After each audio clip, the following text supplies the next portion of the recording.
오늘 말씀은 마태복음 5장 11절, 12절 말씀 봉독하겠습니다. 나로 말미암아 너희를 욕하고 박해하고 거짓으로 너희를 거슬러 모든 악한 말을 할 때에는 너에게 복이 있나니 기뻐하고 즐거워하라. 하늘에서 너의 상이 큼이라. 너희 전에 있던 선지자들도 이같이 박해하였느니라. 아멘. 오늘도 팔복의 마지막 단계입니다. 팔복은 내가 하나님께로부터 긍휼과 자비와 은혜와 사랑을 받아서 이 땅에서도 천국을 누리고 내세에도 천국을 누리는 그러한 방법입니다. 이런 방법이 심령이 가난한 것부터 시작을 해서 8가지가 있고 그 결과 8가지의 복을 받습니다. 그 복을 한 단어로 말하면 영생의 복을 말합니다. 그러므로 팔복은 영원한 생명을 얻느냐 멸망이냐의 문제입니다. 즉 팔복은 어떻게 해야 천국 백성이 합당한 자가 될 수 있는지 그 핵심을 관통하고 있습니다. 여러분 이 땅에서도 또 내세에도 천국을 누릴 수 있는 최고의 행복을 얻기를 원하십니까? 아멘. 네, 그렇다면 8가지 마음을 가지시기 바랍니다. 아멘.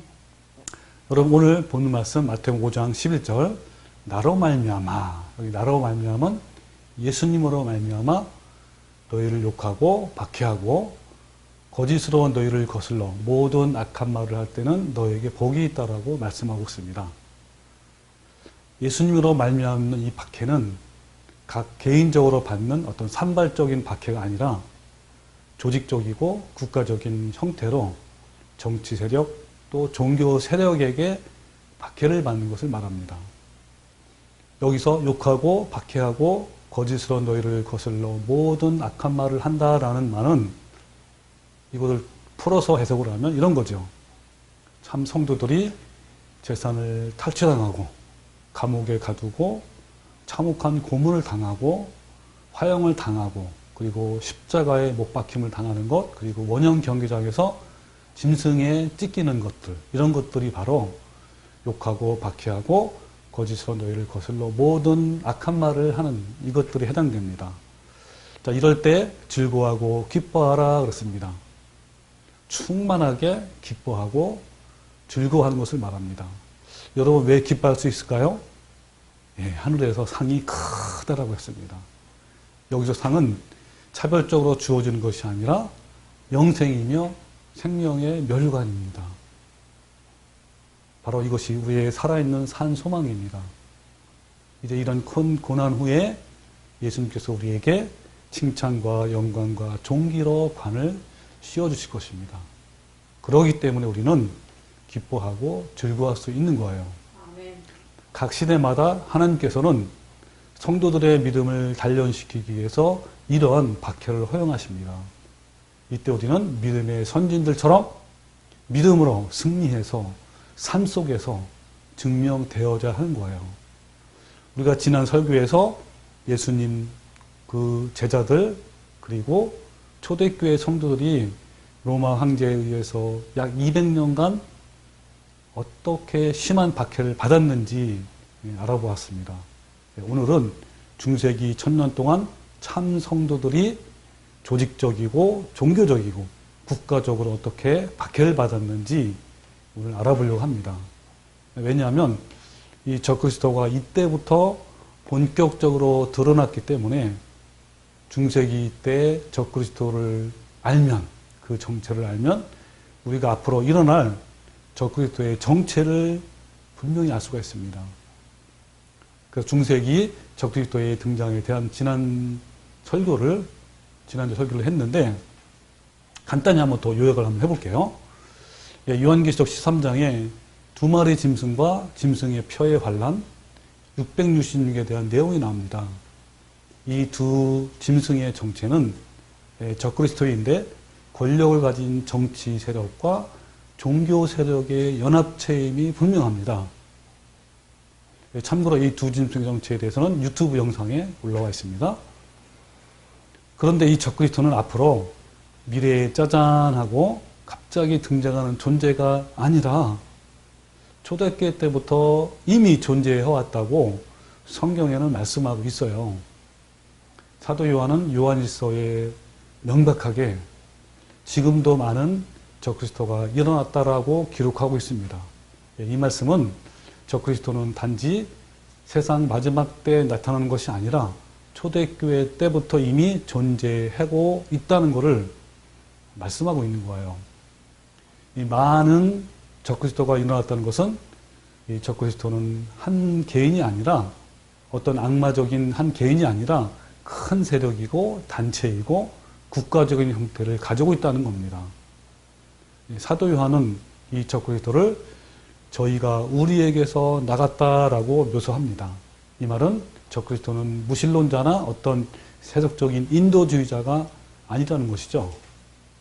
적그리스도는 한때 참 교회에 속해 있던 자였는데 배도하고 나가서 큰 권세를 가지고 오히려 참 교회를 핍박하는 존재가 되었다는 겁니다. 그 또한 바울은 데살로니가 후서에서 적그리스도는 불법의 비밀이 이미 활동하고 있으나 지금 막는 자가 있다라고 말씀하고 있습니다. 여기서 막는 자는 당연히 로마 황제죠. 초기 로마 당시에는요, 황제의 권력이 막강했습니다. 일반적인 황제의 위치가 아니라 마치 신적인 존재였어요. 그래서 황제에게 경배하지 않으면 무차별하게 박해를 당한 것을 우리가 지난주 설교에서 살펴본 것처럼 감히 황제의 신적인 존재를 무시할 수 없었던 겁니다. 그러면 언제부터 이 적그리스도 정체가 드러냈을까요? 그 부분이 다니엘 예언서에 자세히 나와 있는데 이 부분 역시 유튜브에 자세히 올라와 있습니다. 그럼 대략적으로 설명하면 이제 로마가 멸망하고 로마가 동로마, 서로마로 갈라지면서 이 서로마가 이제 멸망을 합니다. 로마가 멸망한다는 건 뭐 어떤 뜻이냐면 황제의 권력이 약화된다는 걸 말하죠.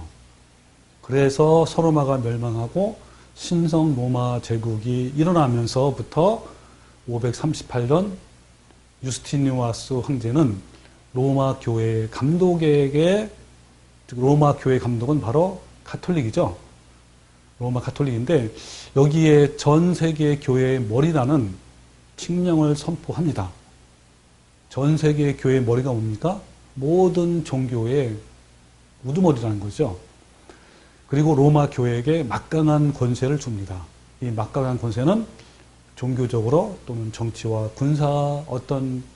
군사적으로 어떤 권한을 준다는 거예요. 이로써 교황권이 세상을 지배하는 중세기의 종교 암흑시대가 열리게 되는 거예요. 그 이후 로마 교황권은 1000년 이상을 종교를 장악하고 막강한 권력을 가지고 당시 황제들과 강력했던 황제들과 연합을 해서 참 성도들을 핍박했습니다. 이 두 세력이 바로 요한계시록 13장에 나오는 두 짐승의 정체입니다.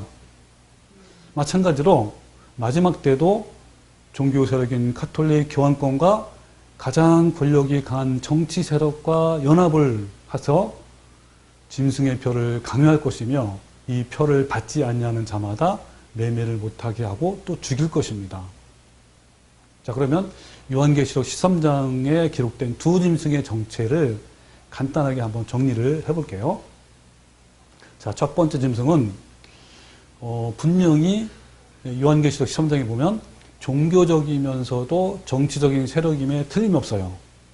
왜냐하면 그 짐승이 모든 세상의 경배를 받을 것이라 하였고 또 그가 큰 말과 참남된 말을 할 것이라고 했습니다.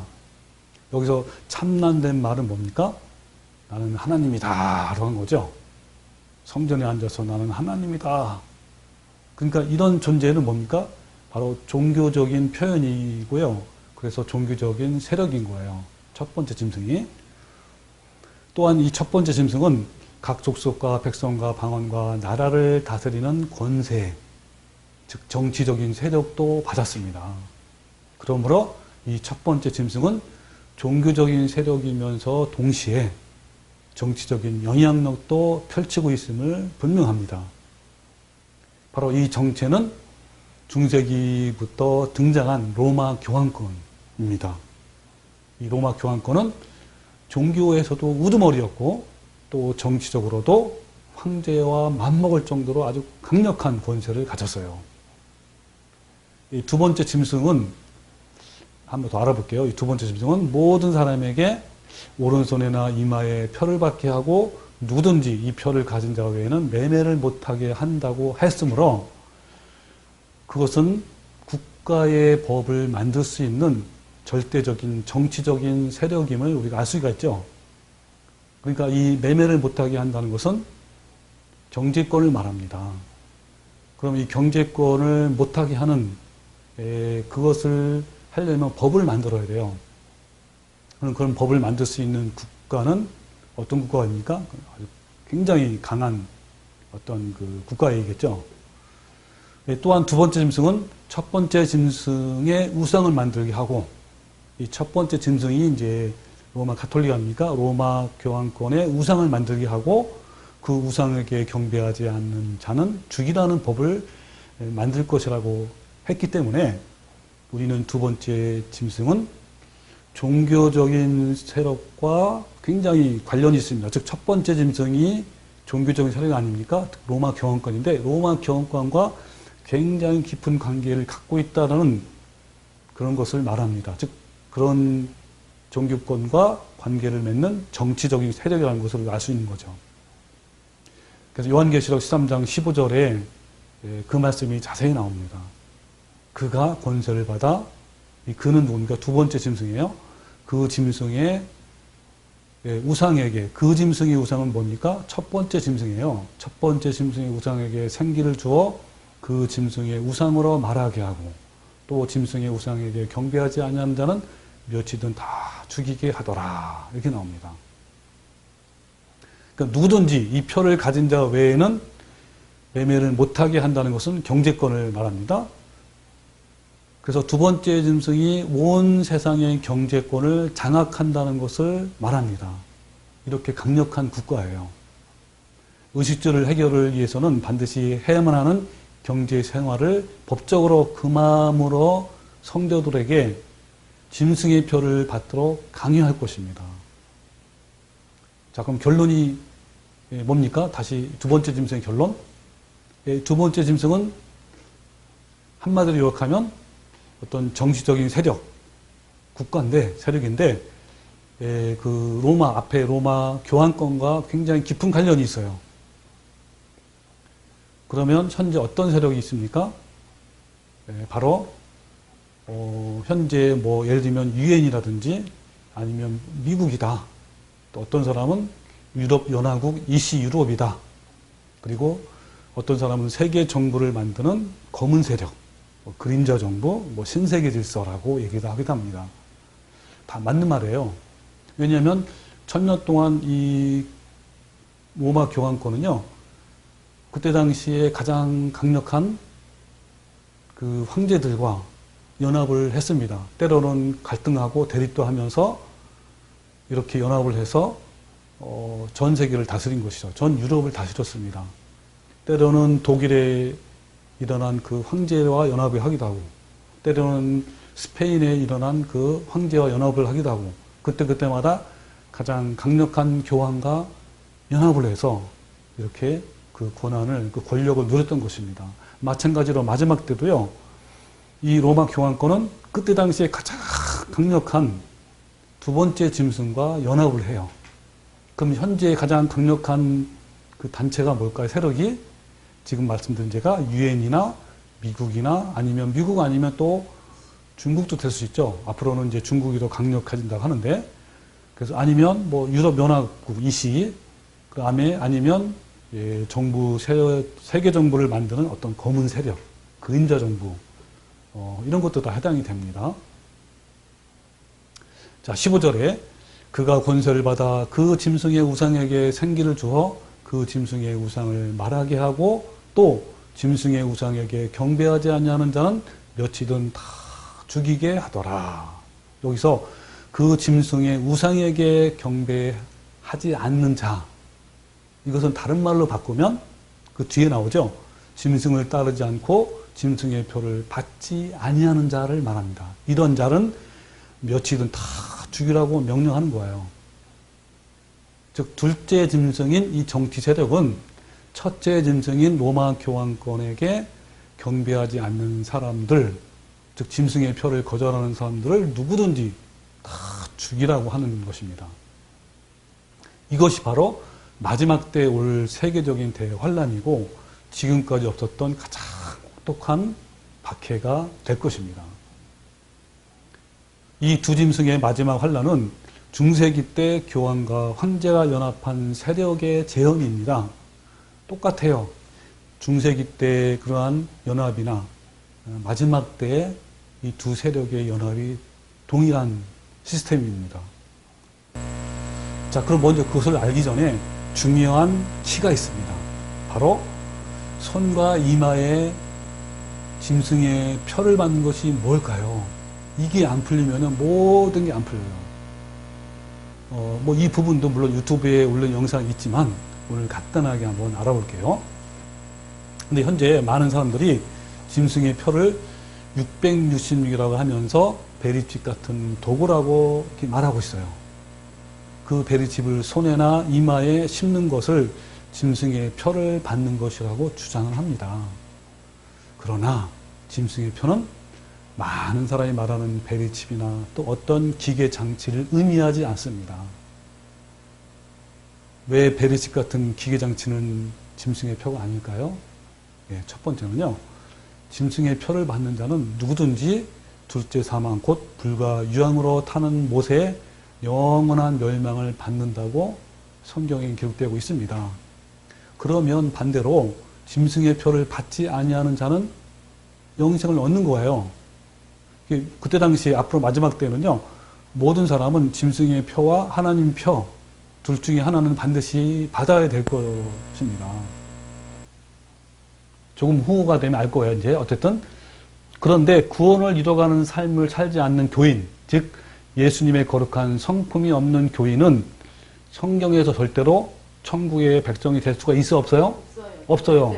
그런데 만약 이런 교인이 죽기 살기로 베리칩만 받지 않는다면 구원을 받을 수 있을까요? 전혀 아니죠. 이것은 전체 성경과의 말씀과도 모순이 되고요. 그래서 영생은 베리칩을 받는 것과 관련이 있어 없어요? 없습니다. 왜냐하면 베리칩은 짐승의 표가 아니기 때문에요. 두 번째, 성경에서는 짐승의 표는 손이나 이마에 심는다고 했습니다. 그런데 베리칩을 손에 심는 것은 이해가 되는데 이 이마에다가 심는 사례는요 아직도 한 번도 없었고요. 앞으로도 이마에 심을 확률은 거의 없어요. 왜? 이마 외에 심을 곳이 신체에는 너무나도 많은데 굳이 왜 이마에다가 박을 필요가 전혀 없는 거예요.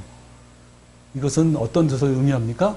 베리칩은 짐승의 표가 아니라는 것을 말하고 있는 거예요. 세 번째는요. 베리칩은 마음만 먹으면 언제든지 제거할 수가 있습니다. 여러분 이 손에다가 이렇게 베리칩을 박는 그런 영화가 많이 나와요. 근데 거기서 보면 사람들이 날카로운 칼 가지고 이렇게 손을 그어서 이렇게 빼는 장면도 나옵니다. 그러니까 만약에 베리칩을 제거하면 원래는 이제 베리칩을 받았는데 베리칩을 제거하면 짐승의 표를 받는 것이 아니기 때문에 이런 사람이 바로 하나님의 합당한 자이고 구원을 영생을 얻을 수 있을까요? 전혀 아니죠. 성경에서 천국은요 바로 베리칩이 기준이 아니에요. 역시 이것도 성경 전체와 모순이 되고 이배가 되므로 베리칩은 짐승의 표가 아닙니다. 그런데 어떤 사람은 이렇게 주장합니다. 요즘에 새로운 베리칩이 하나 나왔다고 그래요. 그 베리칩은 우리 신체 안에 들어오면 자연스럽게 세포와 함께 붙어 있기 때문에 절대로 이제 떨어지지 않고 정말 센서가 있어가지고 정말 좋은 그런 베리칩이 있다고 합니다. 일명 하이드로젤 바이오 센서라고 합니다. 현재 교인들 사이에서 이 베리칩에 관한 음모론이 많이 돌고 있어요. 뭐냐면 코로나 바이러스 백신을 핑계로 모든 사람에게 백신을 맞아야 한다고 하면서 코로나 백신 속에 이 짐승의 표, 이 베리칩의 완성판인 이 하이드로겔 바이오 센서를 사람의 몸에 삽입한다는 거예요. 이런 음모론이 퍼지고 있습니다. 이 하이드로겔 이 바이오 센서는 굉장히 작은 나노 입자 같이 아주 가볍고 한번 몸속에 삽입이 되면 자신의 몸에 딱 붙어서 몸과 일체가 됐기 때문에 뗄 수가 없다고 얘기도 합니다. 이 센서가 빅브러더 컴퓨터에 연결이 되어서 원격 조정을 당하기도 한대요. 여러분, 이것이 베리칩에서 발전된 결정판으로 짐승의 표라고 주장을 또 해요.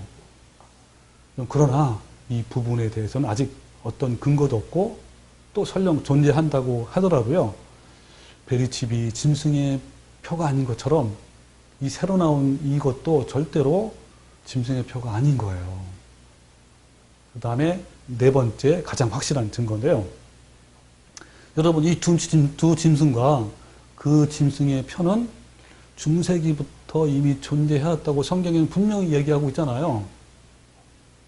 근데 중세기 때는요, 이런 베리칩 같은 장비가 전혀 없었어요. 중세기의 수많은 성도들에게는 아무런 의미도 없는 거예요. 적그리스도의 정체가 중세기 때나 지금이나 마지막 때나 동일한 것처럼 짐승의 표도 중세기 때도 있었고 또 지금도 있어요. 그리고 마지막 환란기에도 여전히 동일한 겁니다. 이게 바뀌는 게 아니에요. 처음에는 뭐 바코드였다가 그 다음에 좀 발전이 돼서 뭐 베리칩이었다가 또 이번엔 또 바뀌어서 뭐 아까 바이오젤 뭐 하이드로겐인가 뭐 이런 걸로 바뀌는 그런 게 아니에요. 똑같아요. 중세기 때나 현재나 앞으로도 똑같은 거예요. 이 짐승의 표는 마치 하나님의 표가 똑같은 것처럼. 그 다음에 다섯 번째는요. 그러나 이 베리칩 같은 최신 장비들은 사람들을 통제하는 수단으로 활용될 것이 분명합니다. 짐승의 표를 받지 않는 사람들에게 매매를 못하게 하는 도구로 사용될 것이고 또한 이런 사람을 추적해서 잡아내는 도구로 활용될 것입니다. 왜냐하면 이 칩에는 개인의 신상 정보와 위치 추적이 가능한 GPS 기능을 하는 안테나가 달려있기 때문에 얼마든지 통제가 가능해요. 그리고 이 칩을 받았는지 안 받았는지를 얼마든지 원격으로 알 수 있습니다. 그러므로 이런 의미에서 참 성도들은 이런 칩을 받지 않는 것도 최선의 방법이에요. 이 칩은요, 권력자들이 국민들을 철저하게 통제하는 수단으로 활용될 것이 확실합니다. 그럼 이와 비슷한 도구가 한국에서도 이제 현재 사용되고 있는데 그것이 바로 QR코드예요. 이 QR코드는 음식점이나 유흥업소나 또는 공연하는 곳에 또는 교회 이런 데서 입장을 할 때 QR코드를 찍어야만 출입이 가능한 것이죠. 이런 코로나 같은 생명의 위협을 받는 사건들이 일어나면 QR코드 같은 통제와 감제 시스템, 도구들을 반드시 사용하게 될 겁니다. 근데 코로나 바이러스는 사망률이 너무 약해요. 1%도 안 됩니다. 그래서 느슨하게 하지만 만약에 더 센 바이러스가 나온다면, 예를 들면 사망률이 10%, 이 사망률이 10%면 10명 중에 1명이 죽는 거예요. 어마어마하죠? 10%만 돼도요, 얼마나 여러분 이걸 통제해야 될 거 아닙니까? 그러기 위해서는 더 강력한 통제 시스템을 분명히 도입을 할 겁니다. 바로 오늘 같은 이 베리칩, 이것을 몸 안에 심는 것뿐만 아니라 요즘은요, 인공지능을 탑재한 최첨단의 장비들이 많아요. 이런 것들이 다 동원해서 이 짐승의 표를 받지 않는 사람들을 이제 추적하고 잡아낼 거예요. 이런 도구로 활용할 겁니다. 그러면 도대체 짐승의 표가 뭘까요? 여러분, 짐승의 표가 무엇인지 알려면 먼저 하나님의 표가 무엇인지 알면 됩니다. 하나님 표가 무엇인지 알려면 성경에 나와 있어요. 그래서 첫 번째 구약에서는 어떻게 나와 있냐면 구약 성경에 보면 4번과 또 1번 5번의 이 하나님의 표에 대한 얘기가 나와요. 말씀이. 그래서 이 4번은 뭐냐면 내 손에 기호를 삼고, 기호는 표를 말합니다. 내 손에 표를 삼고, 내 미간, 이 미간이 뭐냐면 이마예요. 내 이마에 표를 삼으라 라는 말씀이 4번 나와요. 첫 번째는 출애굽기 13장 1절부터 10절. 이 첫 번째 말씀은 구속의 말씀이라고 합니다. 그러니까 이스라엘 민족이 애굽의 종살이였던 그런 존재였는데 하나님의 능력으로 그들을 출애굽해서 그 출애굽한 것을 기념하라고 말씀하면서 이 말씀을 내 손에 기호로 삼고 내 이마에 표를 삼으라 라는 말씀을 합니다. 두 번째 말씀은 봉헌의 말씀인데 출애굽기 13장 11절 16절 말씀이에요. 이제 그 애굽의 종되었던 그러한 신세에서 하나님의 능력으로 이제 가나안 땅에 이제 들어갑니다. 그럼 가나안 땅에 들어가면 가장 초태생, 짐승들의 초태생을 모두 하나님께 다 봉헌하라고 합니다. 이 초태생뿐만 아니라 장자도 그것도 하나님께 이제 이렇게 바치도록 하는 이 봉헌하라는 말씀을 하면서 이 말씀을 내 손에 기호로 삼고 표로 삼고 내 미간, 이마에 표를 삼으라 라고 합니다. 그 다음에 세 번째 말씀은 쉐마의 말씀. 신명기 6장 4절 말씀이죠. 너무 잘 아는 말씀. 그래서 이 말씀을 너가 먼저 새기고 그 자녀에게 부지런히 가르치라 라고 하면서 이 말씀을 내 손에 표로 삼고 내 이마에 표를 삼으라고 말합니다. 네 번째 말씀은요. 신명기 11장 13절 말씀인데 축복과 저주의 말씀이에요. 그러니까 이 말씀을 하나님 주신 이 말씀을 지키면 그 말씀대로 순종하며 살면 이러한 축복을 받을 것이며 이 말씀을 순종하지 않고 우상을 섬기면 이러한 저주를 받겠다는 말씀이 나와요. 그 말씀을 하면서 너희는 이 말씀을 내 손에 표를 삼고 내 이마에 표를 삼으라 라는 말씀이 나옵니다. 이 4개의 말씀. 실제로 유대인들은요, 이 4개의 말씀을 가장 중요한 말씀으로 받아들이고 대대손손 전하고 또 의식도 행합니다. 그리고 또 이 말씀을 온 가족이 아침 저녁으로 말씀을 암송하고 같이 또 나누기도 합니다. 가장 중요하신 말씀이 바로 이 말씀이에요. 그럼 유대인들이 대대손손 진행하는 의식은 뭐냐면 이 테필린이라고 이만한 조그만 상자가 있어요. 그 상자 안에 이 4개의 말씀을 똘똘똘 이렇게 말아서 방에다 4개의 방에다 딱 넣어놔요. 그리고 넣는 이 갑을 상자를 이렇게 이마에다 하나 채고 그 다음에 손목에다 이렇게 매입니다. 이렇게 이제 하원 상태에서 이 유대인들은 매일 토라를 읽어요. 즉 모세오경을 자녀와 함께 읽고 암송하고 하브루타를 합니다.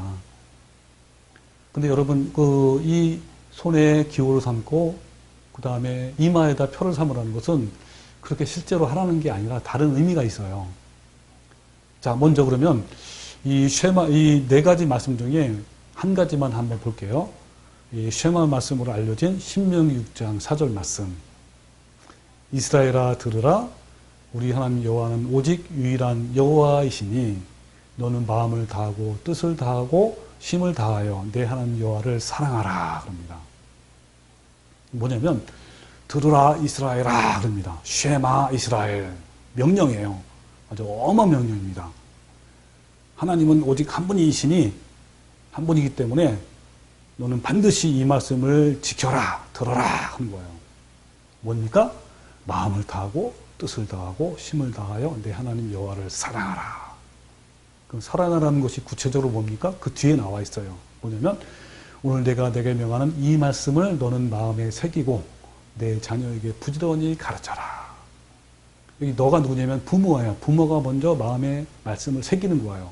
그리고 그 자녀에게 또 부지런히 가르치는 겁니다. 그래서 유대인들은요, 이 말씀을 철저히 지켜서 모세오경을요, 마음에 새기는데 부모가 먼저 새기고 그 다음에 그 자녀에게 마음을 새깁니다. 마음에 어떻게 새기냐면 암송을 해요. 암송을. 그래서 그 다음 말씀 나오면 집에 앉았을 때든지 길을 갈 때든지 누워 있을 때든지 일어날 때든지 이 말씀을 강론하라 그랬습니다. 그래서 이들은요, 이 말씀을 뭐 언제든지 막 중얼중얼 거리면서 암송하고 또 암송하고 또 읽고 해가지고 마음에 새겨요. 그리고 또 그 다음 구절에 너는 또 그것을 내 손목에 매어 기호로 삼고 내 미간에 붙여 표로 삼고 그랬습니다. 그러니까 이 말씀을 내 손목에다가 표로 삼아라. 그리고 이 이마에다가 붙여서 표로 삼아라. 그런 거예요. 이 말씀을 그대로 유대인들은 실천을 해가지고 이런 상자에다가 말씀을 넣고 손목에다 차고 이마에다 차는 거예요. 또 내 집 문설주와 바깥문에 기록하라. 이 말씀을 집 문설주는 집 안에다가 이렇게 달아놓고 바깥문은 바깥에 문에다 걸어놔요. 실제로 얘네들은. 근데 여러분 이 손과 이마에다가 표를 하라는 것은요, 그대로 그렇게 뭐 이마에다가 이렇게 상자를 달고 또 손목에 차라는 게 아니고 의미가 있어요. 어떤 의미냐면요, 이 손이라는 의미는 손과 발은 사람의 의지와 생각의 기능을 수행하기에 사용되는 신체 기관이에요. 그러니까 그 말씀을 손에 표를 삼으라는 것은 그 하나님의 말씀을 지켜 행하라라는 것을 말하는 거예요. 그 다음에 이마는요, 사람의 중심이에요. 그리고 이마가 바로 뇌 부분에서 전두엽에 해당됩니다. 이 전두엽은 뇌의 중추 기관입니다. 이 전두엽은 뇌로 들어오는 모든 정보를 판단하고 추론하는 보동 사고 기능을 해요. 너무 중요한 부분입니다. 그러니까 뭐요? 이마에다 표를 삼으라는 것은 하나님의 말씀을 모든 삶의 중심으로 여기고 그 말씀을 항상 생각하고 상고하고 묵상하고 기억해서 뭡니까? 그것을 지키게끔 상기시켜주는 것을 의미합니다. 자, 그러면 여기서 하나님의 표는 뭐죠? 다시 한번 정리하면, 하나님 표는 하나님의 말씀 계명이에요. 여기서 계명은 어떤 사람은 십계명 아닙니다. 십계명은 율법이에요. 여러분, 십계명이 아니고 바로 이 계명은 아가페 사랑을 말합니다. 최고의 계명이 바로 사랑 아닙니까? 그래서 어쨌든 하나님의 표는 하나님의 말씀과 계명이에요. 그러면 이마나 손에 표를 받는다는 것을 뭐를 말하죠? 그것은 하나님의 표인 하나님의 말씀을, 계명을 가장 중요하게 여기고 명심해서 지켜 행하라는 걸 말하는 거죠. 즉 하나님 말씀을 순종하여 하나님의 거룩한 성품을 가진 자를 말합니다. 아가페의 성품을 가진 자이며 예수님의 품성을 닮은 자를 말하는 거예요. 자, 다시 한번 정리하면요, 하나님의 표를 손에나 이마에 받는다는 것을 한 문장으로 정리하면 하나님의 말씀과 계명을 가장 중요하게 여기고 모든 삶 속에서 지켜 행하여 결국 예수님의 성품을 가지라는 걸 말합니다. 이게 바로 하나님의 표예요. 이해되십니까? 그러니까 이것이 바로 하나님의 표를 이마나 손에 받는 것을 말합니다. 그럼 여러분, 짐승의 표는 뭘까요? 대충 뭐 이해되시죠? 좀 이따 알아볼게요. 근데 이 구약 성경에 하나님의 표에 대한 말씀이 또 나와요. 에스겔서에 나오는데 에스겔서 9장 1절부터 6절 말씀입니다. 제가 한번 빨리 읽어볼게요. 또 그가 큰 소리로 내 귀에 와서 외쳐 이르되 이 성읍을 관할하는 자들이 각기 죽이는 무기를 손에 들고 나오게 하라 하시더라. 내가 보니 6사람이 북향한 인문길로부터 오는데 각 사람의 손에 죽이는 무기를 잡고 또 그 중에 한 사람은 가는 베옷을 입고 허리에 서기관의 먹것을 찼더라. 이 말은 뭐냐면요, 에스겔의 환상을 봐요. 환상 중에 어떤 게 나오냐면 하나님이 6명을 부릅니다. 그 6명이 6천사예요. 근데 손에는 사람들을 죽이는 기계, 무기를 가지고 나오게 합니다. 그리고 또 한 사람이 나와요. 또 한 사람은 가는 베옷을 입었는데 허리에다가 이 서기관의 먹그릇을 차고 나옵니다. 근데 그때 하나님이 이제 먼저 뭐라고 하냐면 그 가는 베옷을 입고 서기관의 먹그릇을 찬 그 사람을 불러서 말씀합니다. 뭐라고 하냐면 여호와께서 이르시되 너는 예루살렘 성읍 중에 순행하여 그 가운데서 행하는 모든 가증한 일로 말미암아 탄식하며 우는 자의 이마에다가 표를 그려라. 라는 거고요. 어떤 사람한테 표를 그리라고요? 이마에다가? 예. 모든 가증한 일이 뭐냐면 이스라엘 민족이 하나님을 믿는다 하면서 우상을 섬기하고 또 갖은 나쁜 짓을 했어요. 많은 죄를 졌습니다. 그럼 가증한 일로 말미암아 탄식하며 우는 자의 이마에다가 표시를 하래요. 자, 그러면서 이제 뭐라고 얘기했냐면 너희는 그를 따라 성읍 중에 다니며 너희가 누구냐면 아까 사람들을 죽이는 무기를 가진 그 5명의 그 천사들에게 뭐라고 얘기했냐면 너는 성읍 중에 다니면서 불쌍히 여기지 말고 긍휼을 베풀지 말고 모두 다 죽여라. 늙은 자와 젊은 자와 처녀와 어린아이와 여자들을 다 죽여라. 그런데 이마에 펴 있는 자에게는 가까이 하지 말고 절대로 손대지 말라.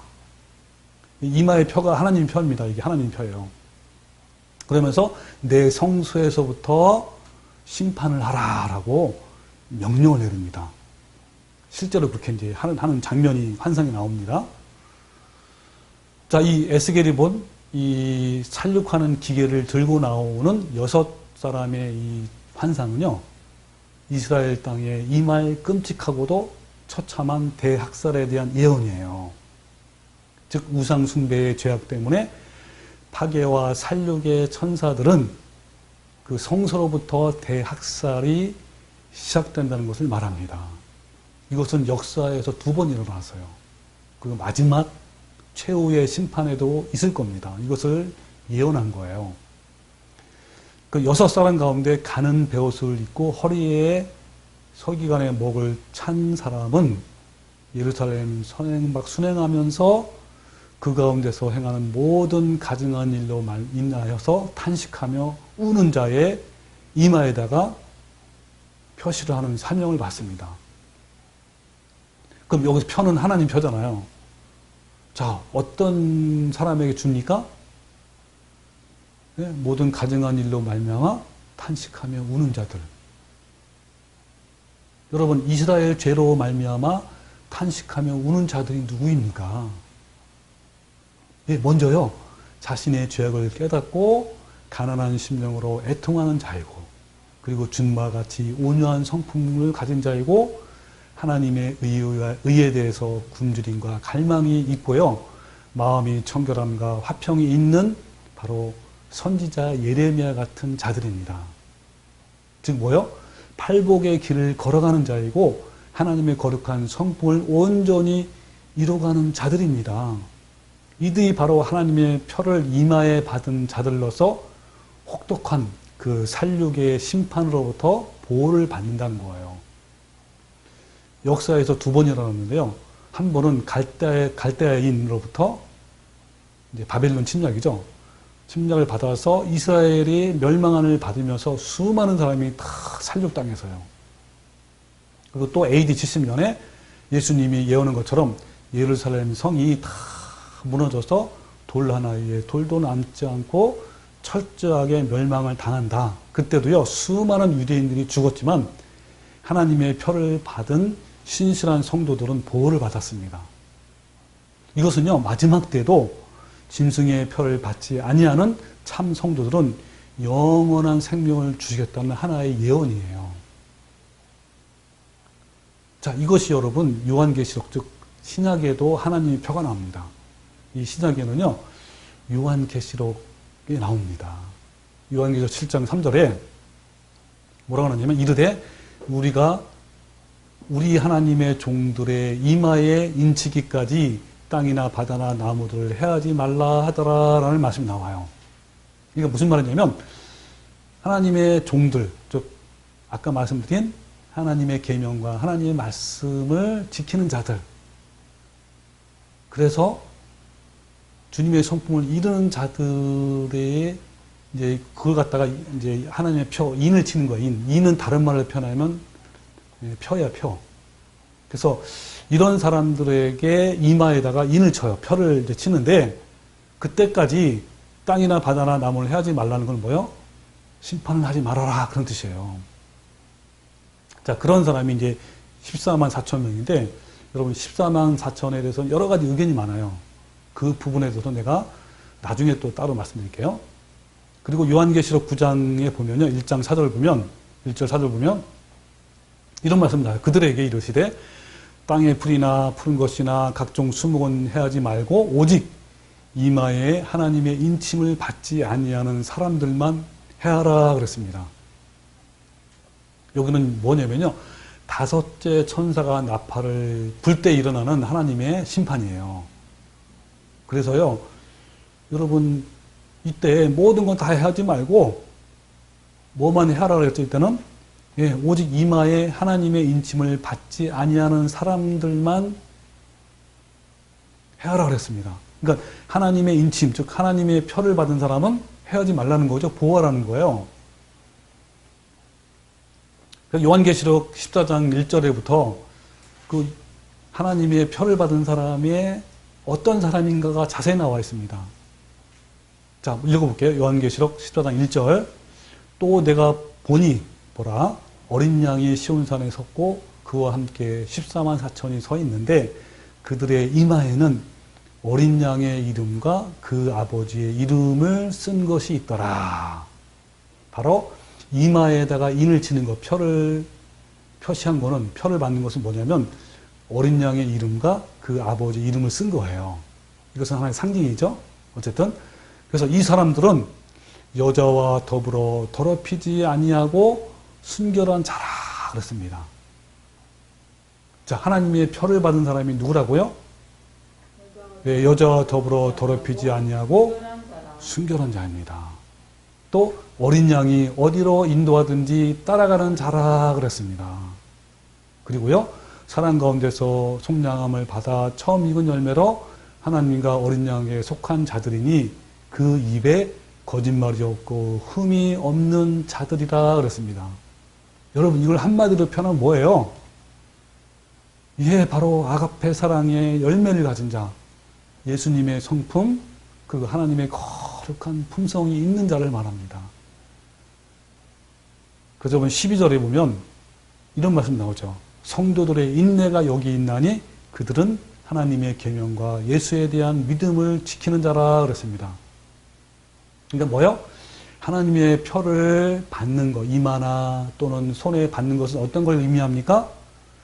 하나님의 말씀을, 하나님의 계명을 순종하고 그리고 지켜고 행할 때, 그럴 때 뭡니까? 우리 안에 하나님의 성품을 맺잖아요. 예수님 성품을. 바로 그런 자들이 바로 하나님의 표를 이마나 또는 손에 받는 자를 말합니다.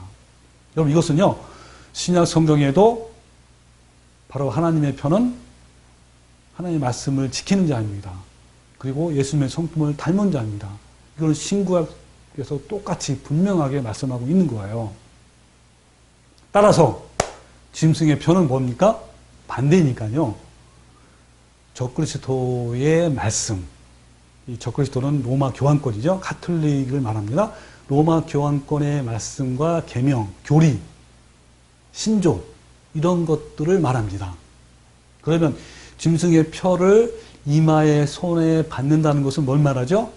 그렇죠. 예, 적그리스도의 말씀과 교리를 따른다는 걸 말합니다. 여러분, 하나님의 말씀을 믿고 그 말씀을 순종한다는 것은 하나님을 경배한다는 것과 같은 의미예요. 그러면 자, 이것처럼 적그리스도의 말씀과 교리를 따른다는 것은 뭘 말하죠? 그렇죠. 적그리스도를 경배한다는 것과 같은 말이에요. 그래서 요한계시록 14장 9절에 보면 또 다른 천사 곧 셋째가 그 뒤를 따라 큰 음성으로 이르되 만일 누구든지 짐승과 그의 우상에게 경배하고, 즉 뭡니까? 이마에나 손에 표를 받으면 그도 하나님의 진노의 포도주를 마시리니 거룩한 천사들 앞과 어린 양 앞에서 불과 유황으로 고난을 받으리니 그 고난의 연기가 세세토록 올라가리로다 그랬습니다. 자, 어떤 사람에게 이런 불과 유황의 심판을 받습니까? 예, 짐승과 그의 우상에게 경배하는 자, 즉 뭐예요? 이마에나 손에 표를 받는 자를 말합니다. 그러니까 뭡니까? 짐승과 그 우상에게 경배하는 거나 짐승의 표를 받는 것이나, 또 다른 말로 표현하면 그 적그리스도의 말씀과 교리와 계명을 따르는 자, 같은 건 같은 거예요. 그 여러분, 중세기의 짐승의 표는 마지막 짐승의 표와 똑같아요.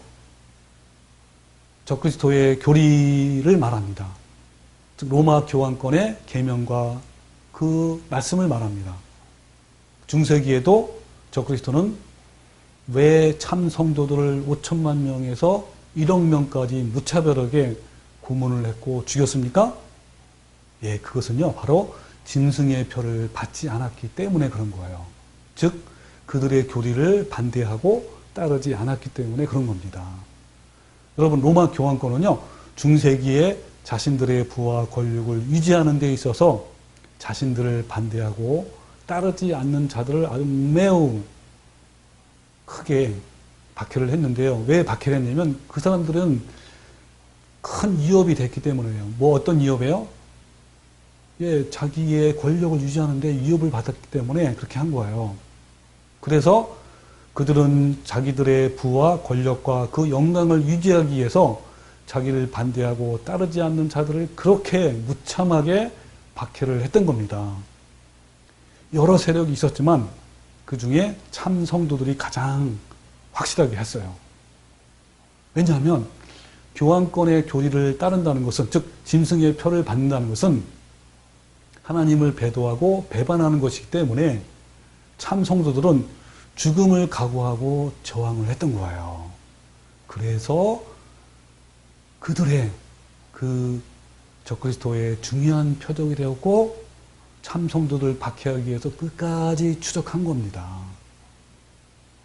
신성 로마 제국 초기에는 로마 교회의 권력이 좀 약했기 때문에 박해가 산발적으로 이루어졌지만 중세기 중후반에 들어서면서부터 교황의 권세가 황제와 대등한 관계였으며, 또 한때는요 교황이 황제의 권력을 뛰어넘게 됐어요. 그 대표적인 사례가 바로 카노사의 굴욕이라는 겁니다. 아마 들어보신 적 있을 거예요. 한 번 정도는. 잠깐 설명하면요, 이 주교를 임명하는 서민권을 둘러싸고 그때 당시 황제와 교황과의 싸움이었는데 교황이 승리한 그런 사건이에요. 더 이제 세부적으로 얘기하면 이때 당시의 황제는 그 하인리인 4세고요. 교황은 그레고리 7세입니다. 서로 권력 싸움을 한 거예요. 그러니까 황제는 교황한테 야, 너는 교황으로 인정할 수 없어. 가짜 성직자로. 그래서 폐위할 거야. 이렇게 하고, 그래 반대로 교황은 황제한테 너는 정말 진짜 황제감이 아니야. 너를 파문하고 폐위할 거야. 하며 서로 맞대결을 싸운 거예요. 근데 점차 시간이 지나면서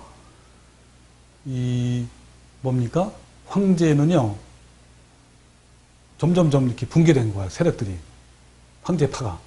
근데 이 교황 쪽이 점점 이 정세가, 권력이 이렇게 기울어진 거예요. 그러니까 이 황제는 자신의 입지가 급속히 불리해지자 그 이탈리아의 카노사 성에 체력이 있는 교황을 방문한 거예요. 추운 겨울 그 알프스산의 고개를 넘어서 카노사 성에 도착한 황제는요, 이 눈 속에서 맨발로 3일 동안 성문 밖에서 무릎 꿇고 빌어서 그리고 불력적으로 사면을 받아냈다고 합니다. 그래서 이 카노사의 굴력이라고 하는 거예요. 그만큼 교황권이 이만큼 강한 거예요. 이 중세기의 교황은요, 그 시대마다 가장 강력한 나라의 황제들과 연합을 해서 또는 이것처럼 대립도 하고 경쟁도 했어요. 그러면서 연합을 해서 그 권력을 유지하였고 그 권력으로 운과 영화를 누리고 부귀와 명예를 누린 거예요. 그리고 그 권력으로 자신들의 교리를 따르지 않는 세력들을 무차별하게 박해를 한 것이죠. 그래서 요한계시록 13장 7절에 또 권세를 받아 성도들과 싸워 이기게 되고 각 족속과 백성과 방언과 나라를 다스리는 권세를 받았다 그랬습니다. 자, 이게 바로 첫 번째 짐승, 즉 로마 교황권에 대한 이야기입니다. 그러니까 로마 교황권이 중세기에도 그리고 앞으로 마지막 때에도 사탄으로부터 권세를 받아서 참 성도들을 박해할 것을 말하는 겁니다. 여러분, 이 짐승은요, 여기 말씀처럼 뭡니까? 전 세계를 다스리는 권세를 받았어요. 여러분, 요 중세기 때 1000년 동안 교황권이 그렇게 권세를 받지 않았습니까? 여러분, 분명 역사도 나와 있잖아요. 그리고 지금도 여러분, 요 교황의 권세는 얼마나 큰지요. 그리고 미래에 앞으로 다가올 마지막 환란 때는 여러분, 그 교황권이 더 최고로 강해질 겁니다. 또 요한계시록 17장 6절, 또 내가 보매 이 여자가 성도들의 피와 예수의 증인들의 피에 취한지라 내가 그 여자들을 보고 기이 여기고 크게 기이 여기니라는 말씀이 나와요. 여기서 여자는 뭡니까? 음녀죠, 음녀. 즉 배도한 교회고요. 이것은 로마 교황권을 의미합니다. 그리고 여기에서 성도들의 피와 예수의 증인들의 피는요, 순교의 피를 말합니다. 그리고 그 피에 취했다라는 말은 대대적인 박해를 말하는 거예요. 적그리스도가 중세기와 마지막 때의 참 성도들을 대대적으로 박해할 것을 말씀하는 겁니다. 그래서 요한복음 16장 2절에 예수님이 이거에 관련해서 예언하고 있어요. 뭐라고 말씀하시냐면 사람들이 너희는 누구냐면 제자들이에요. 참 성도들 너희를 출교할 뿐만 아니라 때가 이르면 무릇 너희를 죽이는 자가 생각하기를 이것이 하나님을 섬기는 일이라고 하리라 그랬습니다. 여러분, 이 말씀이 그대로 중세기 때 이루어졌고 또 앞으로도 이루어질 거예요. 그러면 오늘은 중세기 때 짐승의 편은 구체적으로 무엇이며 그에 따른 박해는 어떻게 진행되는지 한 가지 사례만 알아보고요. 다음 주에는 더 구체적으로 여러 가지 사례를 제가 말씀을 드릴게요. 오늘 한 가지만 한번 살펴봅시다. 말덴스인이라고 참 성도들이야. 이 말데스인이 11세기 중세기 때 있었던 그 성도들이에요. 이 참 성도들은 성경 말씀을 그대로 믿었고요. 하나님께만 경배하고 섬겼어요. 그 당시에 이제 로마 카톨릭의 교리와 말씀은 비성적이고 우상을 섬긴다는 것이기 때문에 절대로 따르지 않았습니다. 그들은요, 로마 교회의 권위를 믿지 않았어요. 그들은요, 비성경적이며 또 로마 카톨릭의 교리들, 즉 죽은 사람을 위한 헌금을 하는 것, 미사에 참여하는 것, 고해 성사를 하는 것, 그리고 면죄부를 받지 않는 것, 그리고 연옥이 있다고 믿는 것, 이런 것들을요, 절대로 믿을 수 없었고 따를 수 없었어요. 왜? 하나님을 믿는 참 성도이기 때문에. 그러자 이 성도들 향한 교황권의 박해가 굉장히 참혹했습니다. 오늘은 그 일부만 소개를 할게요. 그 성도들 중에요, 타라쿠스라는 성도가 있었어요.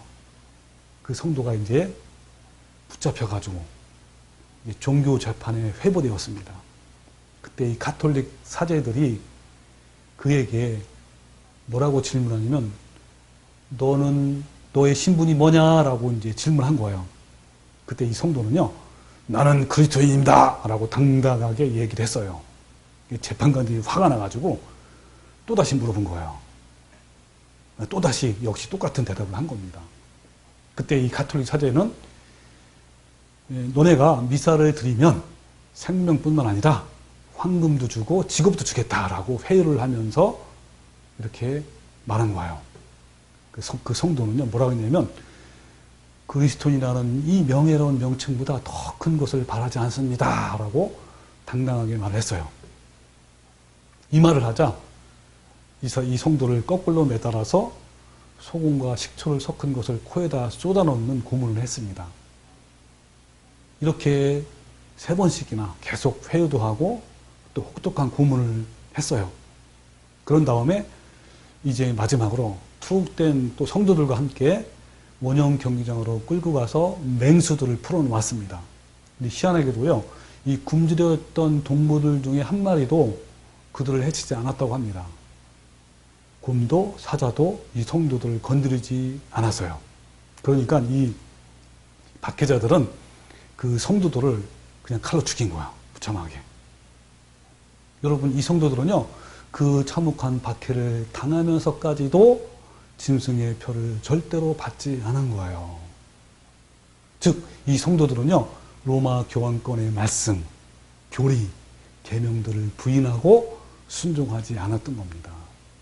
구체적으로 말하면 이 성도들은요, 미사에 참여하지 않았고 고해 성사도 하지 않았고 면죄부도 받지 않았습니다. 또한 연옥을 믿지 않았고요. 또 친구들의 영혼을 해방시킬 돈도 지불하라는데 그것도 안 했어요. 그리고 이 성도들은요, 로마 교회의 권위를 믿지 않았고 죽은 사람을 위한 헌금을 하지 않았습니다. 바로 이것이 짐승의 표를 손이나 이마에 받지 않는 거예요. 이것을 다른 말로 표현하면요, 적그리스도를 경배하거나 섬기지 않았으며 우상 숭배를 하지 않았다는 겁니다. 그래서 짐승의 표를 받지 아니하는 자마다 모두 죽였다라는 이 요한계시록 말씀이 이루어지는 거예요. 중세기 때만 그럴까요? 앞으로 마지막 때도 그럴 겁니다. 다시 한번 읽고, 요한계시록 13장 15절, 그가 권세를 받아 그 짐승의 우상에게 생기를 주어 그 짐승의 우상으로 말하게 하고 또 짐승의 우상에게 경배하지 아니하는 자는 몇이든지 다 죽이게 하더라 그랬습니다. 누가요? 2번째 짐승이 그렇게 한 겁니다. 여러분, 이 왈데스닌의 이 참 성도들은요, 오직 하나님의 표만 받았습니다. 즉, 이 성도들은 하나님의 말씀만 순종했고 하나님께만 경배하고 섬겼어요. 자기들을 참혹하게 고문하고 박해하는 이들에게 맞대어 욕하지 아니하고 위협하지 않으며 끝까지 모든 것을 참으며 모든 것을 믿으며 모든 것을 바라며 모든 것을 견디는 이 아가페 사랑을 이룬 거예요. 즉 예수님의 성품을 이룬 겁니다. 여러분, 아멘입니까? 아멘, 할렐루야. 여러분, 이것이 바로 짐승의 표를 받지 않는 성도들의 모습이며 그 결과 박해를 받고 순교를 당하는 그러한 모습입니다. 여러분, 마지막 때 표의 환란도 똑같아요. 여기서 잠깐 짚고 넘어갈 것이 있습니다. 여러분, 이 아가페 사랑이 없는 모든 것, 특히 순교는요, 아무 유익이 없어요. 아무것도 아닙니다. 그것이 고린도서 13장 사랑의 장에서 나와요. 자, 13장 1절에 보면 내가 사람의 방언과 천사의 말을 할지라도, 그리고 또 예언하는 능력이 있어 모든 비밀과 모든 지식을 알아도, 또 산을 옮길 만한 모든 힘이 있어도, 또 내게 있는 모든 것으로 구제하여도, 또 내 몸을 불사르게 내어준지라도, 내 몸에 불사르게 내어주는 게 뭐죠? 순교 아닙니까? 그럴지라도 사랑이 없으면 아무것도 아닌 거예요. 아무 유익이 없는 거예요. 이 아무것도 아니라는 것은 헬라어로 우데이스입니다. 이것은 하나님과 아무런 관계가 없다는 것을 의미합니다. 즉 뭡니까? 마태복음 7장 23절에 나온 것처럼 그때 내가 그들에게 밝히 말하되 내가 너희를 도무지 알지 못하니 불법을 행하는 자도 내게서 떠나가라 그럽니다. 하나님은 아무 관계 없어요. 아무리 자기가 순교해도 이 아가페 사랑이 없으면요, 이것은 하나님의 표로 인정하지 않는 거예요. 여러분, 천국인의 조건은요, 행위가 아니라 내면의 성품입니다. 심지어 순교를 하는 것일지라도 사랑의 성품이 없으면 하나님과 아무 관계가 없다고 여러분, 이 고린도서 13장에 아주 단호하게 바울이 말씀하고 있잖아요. 여러분, 이처럼요, 숭고한 순교가 예수님의 사랑의 품성이 나온 것이 아니라면 종교적 행위에 불과하고 하나님과 상관이 없는 거예요. 그래서 베드로전서 2장 21절에 그리스도도, 예수님이죠, 그리스도도 너희를 위하여 고난을 받으사 너희에게 본을 끼쳐 그 자취를 따라오게 하려 하였다 그랬습니다. 여기 뭐라 그랬죠? 예수님께서 십자가의 길을 걸어갔다. 너네들도 십자가의 길을 따라와라. 그 고난의 길을 따라와라 그랬어요. 그럼 이 고난의 길이 뭘까요? 여러분, 이 고난의 길은요, 우리가 고문을 받고 그 다음에 화형을 처하고 십자가에 못 박히고 이런 것도 고난이지만 최종적인 것이 뭐냐면요, 이 고난보다 바로 뒤에 있어요. 자, 뭐라고 나오냐면, 자, 읽어볼게요. 그는 예수님이에요. 예수님은 죄를 범하지 아니하시고 그 입에 거짓도 없으시며 욕을 당하시되 맞대어 욕하지 아니하시고 고난을 당하시되 위협하지 아니하시고 오직 공의로 심판하시는 이에게 부탁했다 그랬습니다. 오히려 예수님은요, 자기를 십자가에 못 박는 사람을 향해서 그들 불쌍히 여겨달라고 기도했어요. 이게 바로 예수님의 고난의 발자취입니다. 이게 바로 예수님의 성품이고요. 이게 바로 하나님의 표를 받는 자를 말합니다. 여러분, 그래서 중세기의 참 성도인 이 왈덴스인들은요, 이렇게 참혹한 고문과 박해와 순교를 당하면서도 예수님처럼요, 한 번도 맞대어 욕하지 않고 박해들을 향하여 한 번도 위협하거나 원망하거나 불평하지 않고 오히려 그들 불쌍히 여겨달라고 기도를 했어요. 여러분, 이것이 바로 짐승의 표를 받지 아니하는 하나님의 참 성도들의 믿음이며 성품이에요. 근데 어떤 사람은요, 고문을 당할 때 이렇게 묻어서 같이 이렇게 넘어온 사람이 있어요. 그러니까 참 성도들과 같이 함께 어울리다가 이렇게 잡혀가지고 순교를 당한 사람이 많아요. 그러니까 쉽게 말하면 참 성도는 아니에요. 그 마음에 하나님의 성품이 없어. 근데 같이 이렇게 이렇게 기독교 생활을 하다가 신앙생활을 하다가 붙잡혀 왔어요. 이런 사람은요, 순교를 당하죠.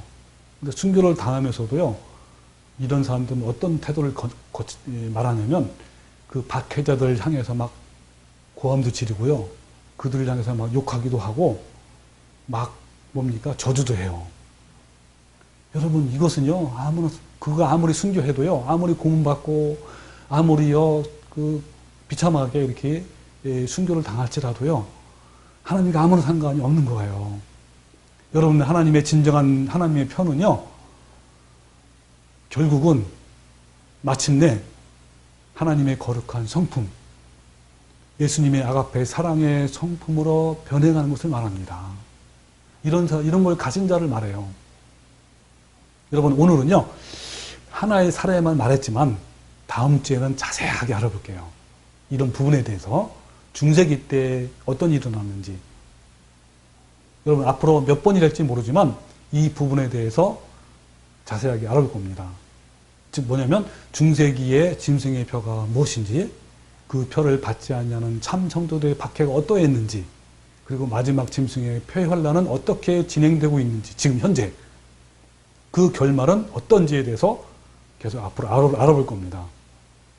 그리고 중세기 때의 강력한 이 로마 교황권이 한때는요, 120년 동안 지구상에 없었어요. 근데 다시 교황권이 부활해요. 그 현재는 권력과 경제력이 중세기 때보다 더 강력하게 살아났어요.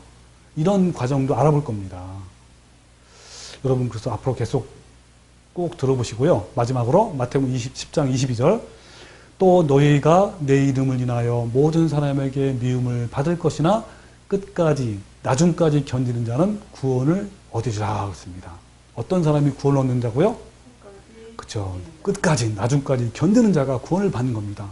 그래서 요한계시록 3장에 7교회가 나오는데 7교회마다 어떤 사람이 나중에 생명의 멸령을 받습니까? 바로 이기는 자. 이기는 자가 만나를 받고 힘들을 줄 거고 영원한 생명의 멸류관을 받는데요. 여러분 이기는 자가 받는 겁니다. 여러분도 믿음의 선인들처럼 마지막 환난을 믿음으로 말미암아 그리고 사랑으로 말미암아 승리하는 성도가 되시기를 주님의 이름으로 축원합니다. 아멘. 아멘.